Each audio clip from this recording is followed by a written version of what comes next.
Hello बच्चों, आज आपको एचपी केमिस्ट्री क्लासेस की तरफ से फिजिक्स की क्लास दी जाएगी। आज से आपको लगातार फिजिक्स की क्लास मिलनी प्रारंभ हो गई है। आज हम भौतिक विज्ञान के पहले पाठ के बारे में पढ़ेंगे, जो कि आपका है विद्युत आवेश एवं विद्युत क्षेत्र, इलेक्ट्रिक चार्ज एवं इलेक्ट्रिक फील्ड। तो आइए बच्चों, हम पढ़ते हैं विद्युत आवेश के बारे में। तो विद्युत आवेश क्या है? What is the electric charge? तो देखते हैं चार्ज क्या है। जो आवेश है, सबसे पहले आवेश की जो खोज की वो किसने की, इसके बारे में आज हम जानेंगे। तो आज से लगभग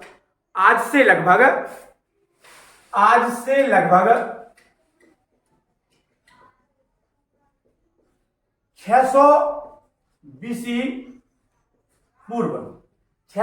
पूर्व अथवा 2600 वर्ष पहले,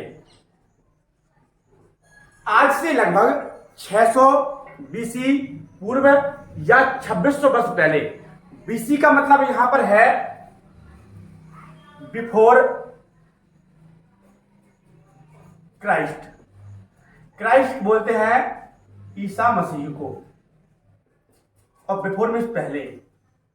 तो ईसा मसीह के 600 जन्म के 600 वर्ष पहले, ईसा मसीह के जन्म के 600 वर्ष पहले या आज से लगभग 2600 वर्ष पहले, यूनान के एक दार्शनिक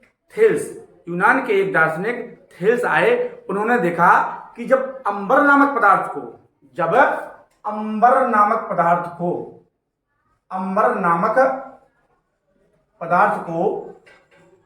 ऊन से रगड़ा जाता है, जब अंबर नामक पदार्थ को ऊन से रगड़ा जाता है तो उसमें कुछ हल्की वस्तुएं जैसे कागज के टुकड़े, तिनके आदि को अपनी ओर आकर्षित करने का गुण आ जाता है, अपनी ओर अट्रैक्ट करने का एक गुण आ जाता है।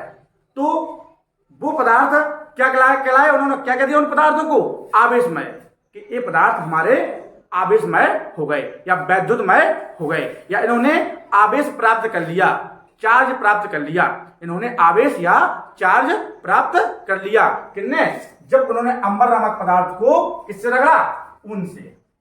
अंबर नामक पदार्थ को ऊन से रगड़ा तो उन्होंने देखा कि अंबर नामक पदार्थ को जब ऊन से रगड़ा तो उन्होंने देखा कि इसमें कुछ हल्के वस्तुएं जैसे कागज के टुकड़े, तिनके आदि को अपनी ओर आकर्षित करने का गुण आ गया है। तो उन्होंने ऐसे पदार्थों को जब जो आकर्षित करने लगते हैं उनको कह दिया कि जी आवेशमय है और वैद्युतमय है। इन्होंने आवेश प्राप्त कर दिया है। ठीक है। तो इसके बाद 1500 वर्षों तक इनकी बात पर कोई ध्यान नहीं दिया गया। 1500 वर्षों तक इनकी बात पर कोई ध्यान ही नहीं दिया गया। इसके बाद क्या हुआ कि सन 1600 ईस्वी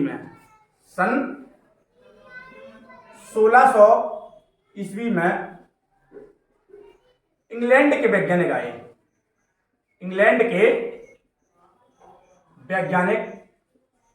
जिनका नाम था गिलबर्ट। सन 1600 ईस्वी में इंग्लैंड के वैज्ञानिक आए जिनका नाम था गिलबर्ट। उन्होंने बताया कि अंबर की भांति, केवल अंबर ही नहीं, अंबर की भांति ऐसे बहुत से पदार्थ हैं जिनको आपस में रगड़ने पर क्या होता है? ये आवेशमय हो जाते हैं, वैद्युतमय हो जाते हैं। इनमें कुछ वस्तुओं को, हल्की वस्तुओं को, कागज के टुकड़े, तिनके आदि को अपनी ओर आकर्षित करने का गुण आ जाता है। ठीक है। तो गिलबर्ट ने ये बताया। तो इसके बाद क्या हुआ कि जो वैद्युत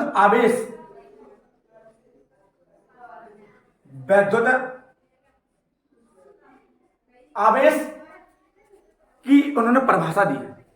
वैद्युत आवेश की उन्होंने क्या परिभाषा दी कि वैद्युत आवेश पदार्थ का वह मौलिक गुण है, अपन लिखेंगे भी, वैद्युत आवेश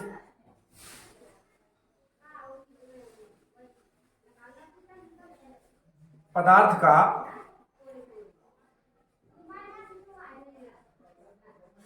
वह मौलिक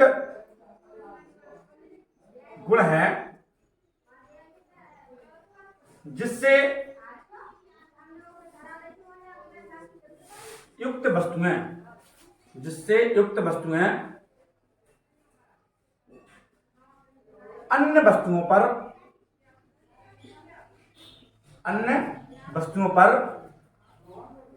वैद्युत बल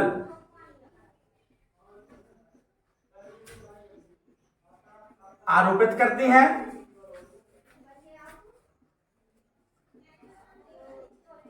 अथवा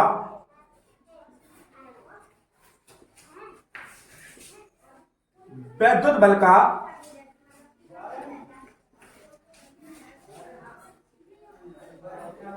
अनुभव करती हैं।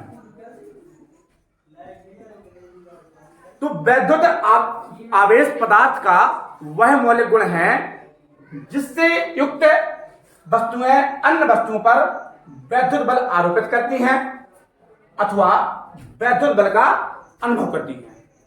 हम इसको ऐसे भी कह सकते हैं कि वैद्युत आवेश पदार्थ का वह गुण है जिसके कारण वस्तुएं किसी अन्य वस्तुओं पर वैद्युत बल आरोपित करती हैं अथवा अनुभव करती हैं।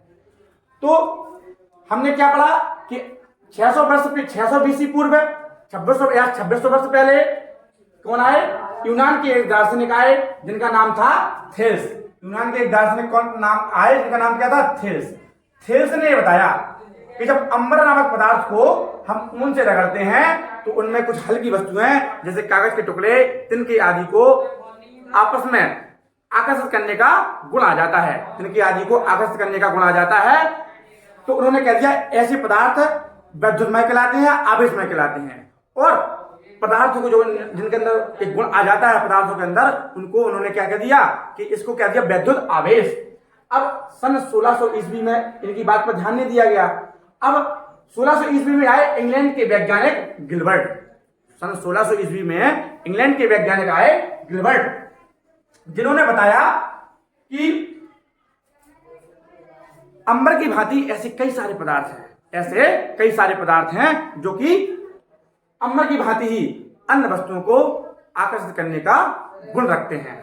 ठीक है, तो उन्होंने फिर इसकी बाद में परिभाषा दी कि वैद्युत आवेश पदार्थ का वह मौलिक गुण है जिससे युक्त वस्तुएं अन्य वस्तुओं पर वैद्युत बल आरोपित करती हैं अथवा वैद्युत बल का क्या करती हैं? अनुभव करती हैं। और अंबर नामक पदार्थ क्या है? अंबर नामक पदार्थ जो होता है एक पीले भूरे रंग का पदार्थ होता है। इसे हम कह सकते हैं कि पेड़ की गोंद। यह क्या है? यह एक प्रकार से पेड़ की गोंद है। जो अंबर नामक पदार्थ है वो एक प्रकार से आपकी पेड़ की गोंद है। ठीक है, जो कि बहुत समय पहले पाया जाता था। अब ये पेड़ नहीं पाया जाता है क्योंकि भौगोलिक उथल पुथल के कारण जो इससे गोंद प्राप्त हुई वो पृथ्वी से आज भी हमें प्राप्त होती है। उसे अंबर नामक पदार्थ का कहते हैं। और अंबर नामक पदार्थ पीले कैसा होता है? पीले भूरे कलर का पदार्थ होता है। पीले भूरे रंग का पदार्थ होता है। ठीक है,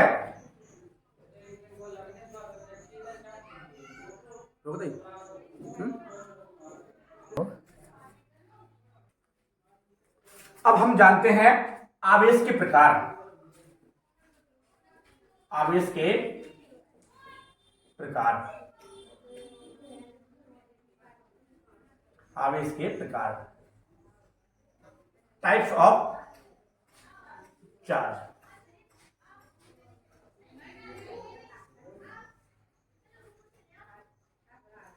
types of charge.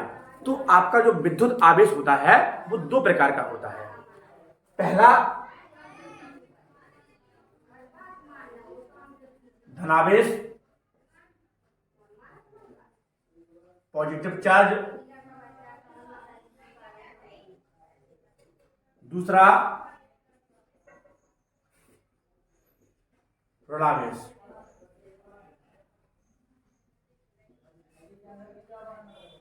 Negative charge. अब हम जानेंगे तो आवेश आपने देखा दो प्रकार का होता है, धनावेश पॉजिटिव चार्ज, ऋणावेश नेगेटिव चार्ज।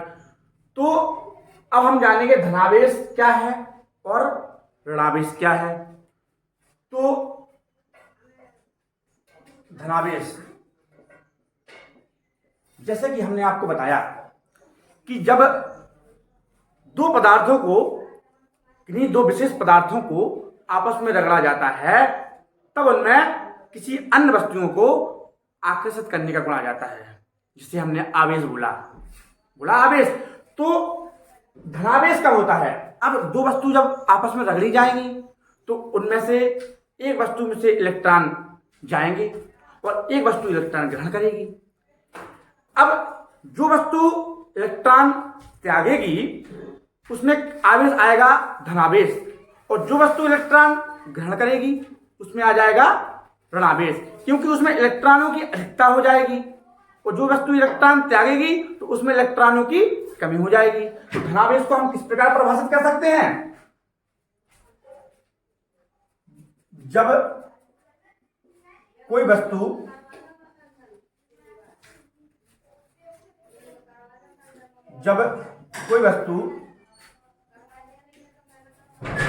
इलेक्ट्रॉनों की कमी को प्रदर्शित करती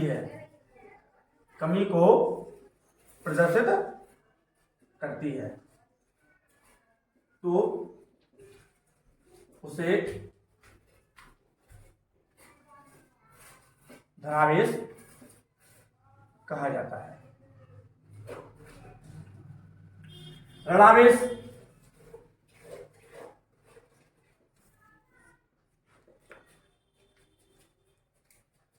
जब कोई वस्तु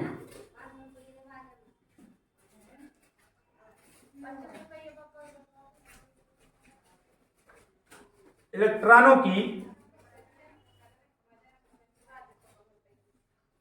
अधिकता को प्रदर्शित करती है,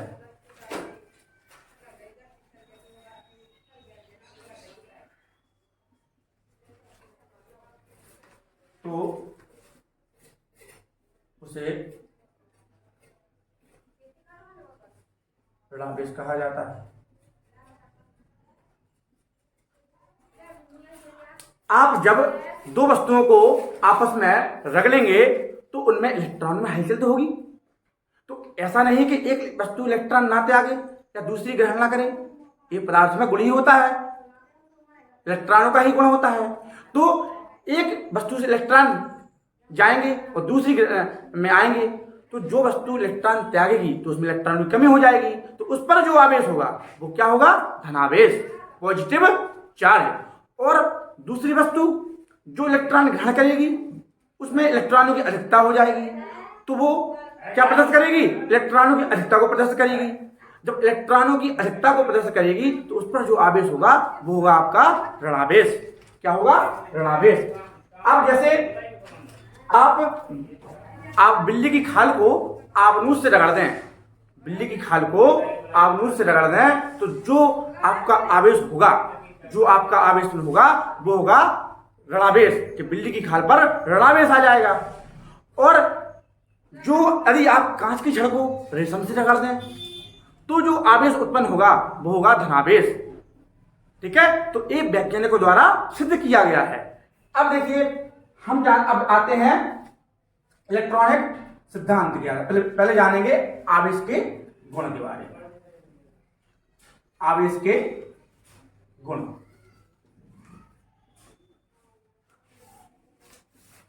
कैरेक्टरिस्टिक्स ऑफ चार्ज। आवेश के गुण क्या होते हैं? आवेश के हम गुण के बारे में जानेंगे। अभी हमने क्या जाना? धनावेश के बारे में जाना, ऋणावेश के बारे में जाना। तो यदि कोई वस्तु इलेक्ट्रॉनों की कमी को प्रदर्शित करती है तो उसमें क्या है? धनावेश। यदि कोई वस्तु इलेक्ट्रॉनों की अधिकता को प्रदर्शित करती है तो उस पर क्या होगा? ऋणावेश। आवेश के गुण क्या होते हैं? अब आवेश के जो गुण होते हैं उनमें जो समान आवेश होते हैं, मतलब धनात्मक आवेश और धनात्मक आवेश।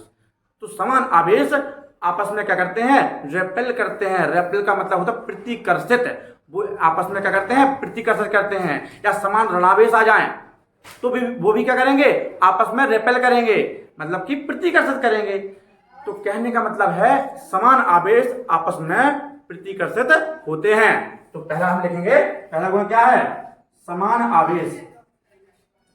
समान आवेश परस्पर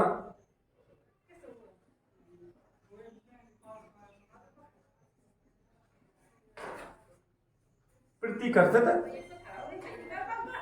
होते हैं। जैसे कि मान लो ए आपका धनावेश है और ए आपका धनावेश है, तो अगर इनको हम पास लाते हैं, इनको हम एक दूसरे के पास लाते हैं, तो क्या करेंगे, एक दूसरे को बाहर की ओर भेजेंगे। क्या करेंगे, रेपेल, इसको बोलते हैं प्रतिकर्षित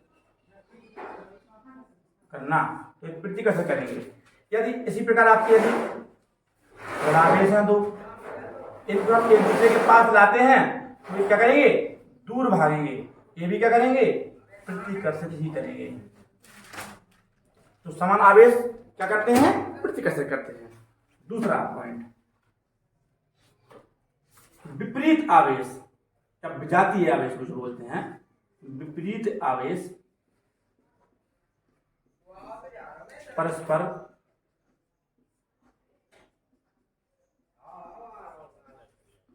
आकर्षित होते हैं।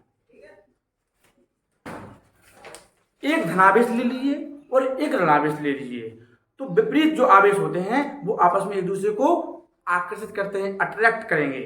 जैसे एक आपका धनावेश है, दूसरा आपका ऋणावेश है, इनको आप परस्पर पास लाएंगे तो ये और पास आ जाएंगे, ये आपस में आगे टच हो जाएंगे, चिपक जाएंगे। तो विपरीत आवेश क्या करते हैं, परस्पर आकर्षित होते हैं। अब आवेश जो उत्पन्न होगा वो तभी उत्पन्न होगा जब दो विशेष पदार्थों को रगड़ा जाएगा। ऐसे नहीं कि एक ही प्रकार के आवेश, एक ही प्रकार के पदार्थों को रगड़ दें तो आवेश उत्पन्न हो जाए। आप कांच की छड़ को रेशम से रगड़ेंगे तभी आवेश उत्पन्न होगा। अब आप बिल्ली की खाल को आगनू से रगड़ेंगे तभी आवेश उत्पन्न होगा। आप प्लास्टिक को रेशम से रगड़ देंगे तभी आवेश उत्पन्न होगा। ऐसा नहीं है कि आप प्लास्टिक को प्लास्टिक से रगड़ दें और आवेश उत्पन्न हो जाएगा। तो एक ही प्रकार के जो पदार्थ होते हैं उनको आपस में रगड़ने पर आवेश उत्पन्न नहीं होता है।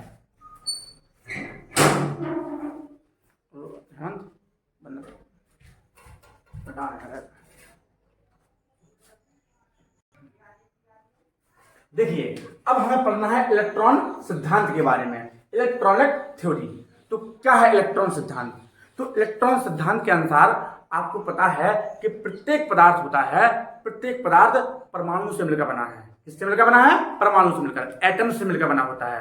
प्रत्येक पदार्थ परमाणुओं से मिलकर बना होता है। और जैसे मान लो ये हमारा एटम, प्रत्येक पदार्थ परमाणु से मिलकर बना होता है। परमाणु के अंदर जो हैवियर पार्ट होता है, भारी भाग होता है, उसे बोलते हैं नाभिक। परमाणु के अंदर जो भारी भाग होता है उसे बोलते हैं क्या? नाभिक, न्यूक्लियस। ठीक है, इसे बोलते हैं क्या? नाभिक। और ये प्रत्येक पदार्थ परमाणु से मिलकर बना होता है। परमाणु के अंदर जो भारी भाग होता है उसे बोलते हैं नाभिक। नाभिक किससे मिलकर बना होता है? प्रोटॉन और न्यूट्रॉन से मिलकर बना होता है। प्रोटॉन पर धनावेश होता है, न्यूट्रॉन पर क्या होता है? कोई आवेश नहीं होता है, वो उदासीन होता है। तो कहते हैं कि नाभिक का जो पूरा भाग है, नाभिक पूरा धनावेश होता है। और इस एटम के अंदर, इस परमाणु के अंदर जो कक्षाओं में, ऑर्बिटल में चारों ओर ऋणावेशित अणु जो है, ऋणावेशित जो कण हैं वो चक्कर लगा देते हैं, जिन्हें इलेक्ट्रॉन कहते हैं। इनको ये ऋणावेशित जो कण हैं ये चक्कर लगाते रहते हैं, जिन्हें इलेक्ट्रॉन कहते हैं। प्रोटॉनों की संख्या, परमाणु के अंदर प्रोटॉनों की संख्या इलेक्ट्रॉनों के बराबर होती है, तभी परमाणु क्या होता है? संतुलित होता है और इसलिए परमाणु को हम कहते हैं विद्युत उदासीन होता है। तो इसको हम अब लिखते हैं कि प्रत्येक पदार्थ परमाणुओं एटम्स से मिलकर बना होता है। परमाणु के अंदर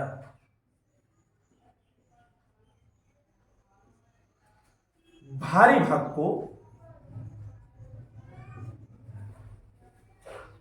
नाभिक कहते हैं।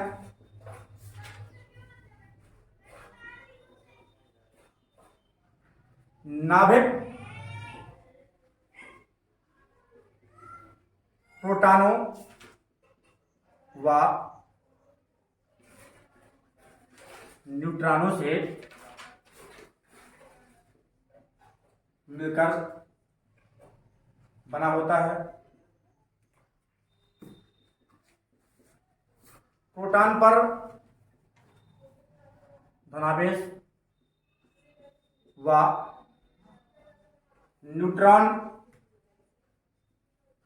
उदासीन होता है, अर्थात नाभिक में केवल धनावेश पाया जाता है व परमाणु के अंदर परमाणुओं के अंदर विभिन्न कक्षाओं में ऋणावेशित कण चक्कर लगाते हैं, जिन्हें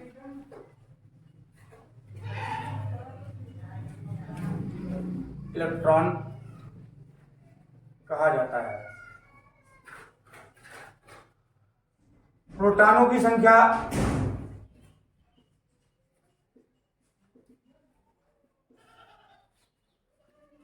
इलेक्ट्रॉनों की संख्या के समान होती है, अर्थात परमाणु में धनावेश व ऋणावेश संतुलित होता है, अतः परमाणु विद्युत उदासीन होता है। इसे इलेक्ट्रॉन सिद्धांत के नाम से जाना जाता है। तो नाभिक होता है वो प्रोटॉन और न्यूट्रॉन से मिलकर बना होता है। इसमें कुछ कण में क्या होता है, धनावेश होता है, और कुछ कण में कोई आवेश नहीं होता है, वो आपके न्यूट्रॉन होते हैं। और जिन कणों में धनावेश होता है वो आपका प्रोटॉन होता है, और जो विभिन्न कक्षाओं में चक्कर लगाते हैं वो आपके इलेक्ट्रॉन होते हैं। इलेक्ट्रॉनों की संख्या प्रोटॉनों की संख्या के समान होती है। इसी कारण परमाणु क्या होता है, विद्युत उदासीन होता है। इसीलिए इसको इलेक्ट्रॉन सिद्धांत के नाम से जाना जाता है। तो धन्यवाद दोस्तों, आज आपने फर्स्ट लेसन के कुछ टॉपिक को देखा। आगे के टॉपिक आपको अगली क्लास में समझाए जाएंगे। धन्यवाद।